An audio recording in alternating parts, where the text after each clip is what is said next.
दोस्तों, मेरा नाम मोती सिंह राठौड़ है और आप देख रहे हैं मौकाजी टीवी यूट्यूब चैनल। और मैं इस चैनल पे अच्छी अच्छी वीडियोस अपलोड करते रहता हूं और आशा करता हूं कि ये वीडियोस आपको पसंद भी आएंगे। दोस्तों, अभी हाल ही के दिनों में अगर हम राष्ट्रीय स्तर पर और देश की चर्चा करें और देश की बड़ी पार्टियों की अगर चर्चा करें तो एक दूसरे पर आरोप और प्रत्यारोप जो लग रहे हैं उसका अलग अलग विषय, अलग अलग सोच और अलग अलग संपर्क, अलग अलग विषय स्थिति हो सकती है।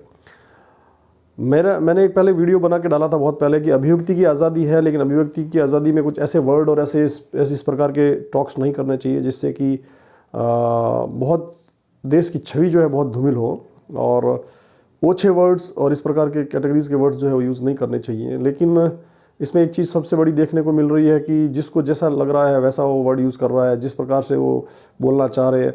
मतलब मैंने उस वीडियो में डाला था कि जिस प्रकार क्लास में बच्चे लड़ते हैं और उन बच्चों को लड़ने के टाइम पर जो हम पेरेंट्स लोग जो है या किस प्रकार से उनको देखते हैं, वैसी सोच शायद हमें देश के अनुभवी नेताओं में, अनुभवी पार्टियों के लोगों में, वरिष्ठ नागरिकों में देखने को मिल रही है।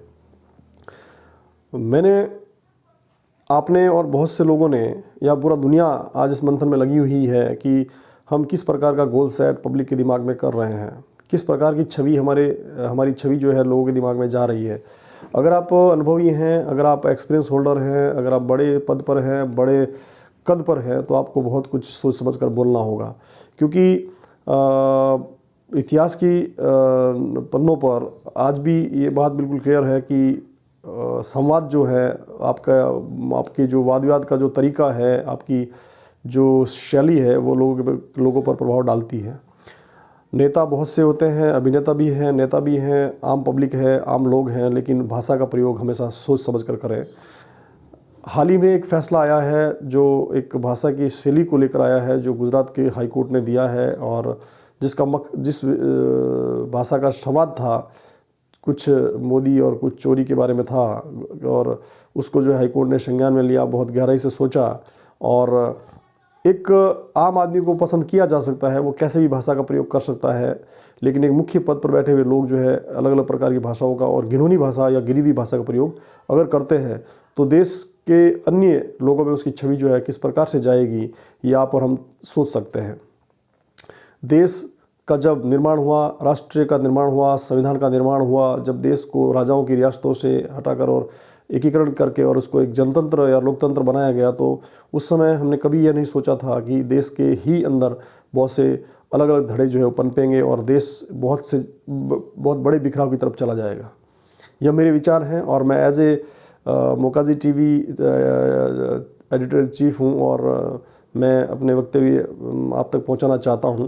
क्या देश का निर्माण उन राजाओं की रियासतें जो उन्होंने अपने बाहुबल से जीती या अपने वंशानुगत तरीके से वसीयत से मिल रही थी, या मान लो सदियों से जिन राजाओं का राज था, उन्होंने क्या देश का एकीकरण इसलिए किया? क्या देश इसलिए एकीकृत की डोर में बंधने के लिए तैयार हुआ कि आगे जा करके जो है फिर एक बाहुबली या फिर बाहुबली सोच के लोग जो सिर्फ अंगूठे से राज कर सकते हैं, अंगूठे के द्वारा जो है अपना राज बढ़ा सकते हैं। बड़ा ही सोचकर दुख होता है कि जब राजनेता लोग, जब चुनाव का समय आता है तो जो लोग तलवारों से अपनी जागीरें, अपनी रियासतें कायम करते थे, आज एक दारू के पौवा, जो दारू का एक छोटा सा पैक दे करके जो है अपने अधीन कर लेते हैं।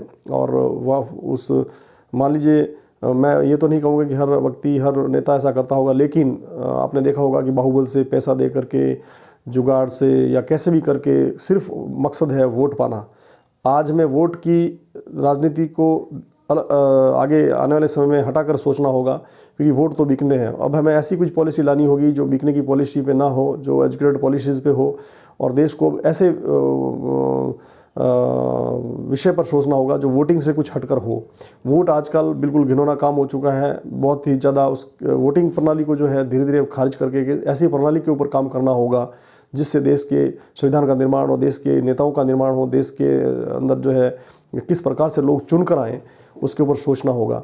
अब ये मेरे विचार हैं और इस वीडियो के माध्यम से कहना चाहता हूं कि वोटिंग प्रणाली जो है अब बहुत ज़्यादा क्रैप्टेड हो चुकी है, वोटिंग प्रणाली बहुत ज़्यादा भ्रष्ट हो चुकी है। चाहे हम ईवीएम लाएं या चाहे कुछ भी लाएं, क्या पॉलिसी हो सकती है, किस प्रकार की आगे पॉलिसी बन सकती है, उसके ऊपर हम पूरे देश और दुनिया से मैं ये कहना चाहता हूँ कि कुछ ऐसी पॉलिसी पे काम किया जाए जिस पॉलिसीज़ के ऊपर देश और दुनिया वोटिंग प्रणाली से हटकर एक लोकतंत्र, एक गणतंत्र का चुनाव कर सके, और चुनाव प्रक्रिया को कैसे स्ट्रॉन्ग बनाया जाए, कैसे इसको बहुत ज़्यादा गंभीर बनाया जाए। क्योंकि मैं भी काफ़ी ज़्यादा देख चुका हूँ और बहुत नज़दीक से मैंने चुनाव प्रक्रिया को देखा है, या मान लो पॉलिटिशियंस को देखा है। उसमें मैंने पाया कि एक रात में कैंपेनिंग्स की लास्ट जो टाइम होता है, या जो कैंपेनिंग जो बंद होता है, उसमें भी लोग जो है उस रात, चुनाव से पहले वाली रात को वोट को खरीदना, वोट को अपने कब्जे में लेना, वोट को कैसे कैप्चर किया जाए, किस प्रकार से लालच दिया जाए, किस प्रकार से लालच देकर वोटों को अपनी तरफ मोड़ा जाए, इसके ऊपर बहुत सा काम होता है। लालच के द्वारा भारत के लोग वोट प्रणाली में बिक जाते हैं, जो एक राष्ट्रीयता, एक नागरिकता और एक देश के वीर पुत्रों के लिए बहुत बड़ा एक शर्म का विषय है।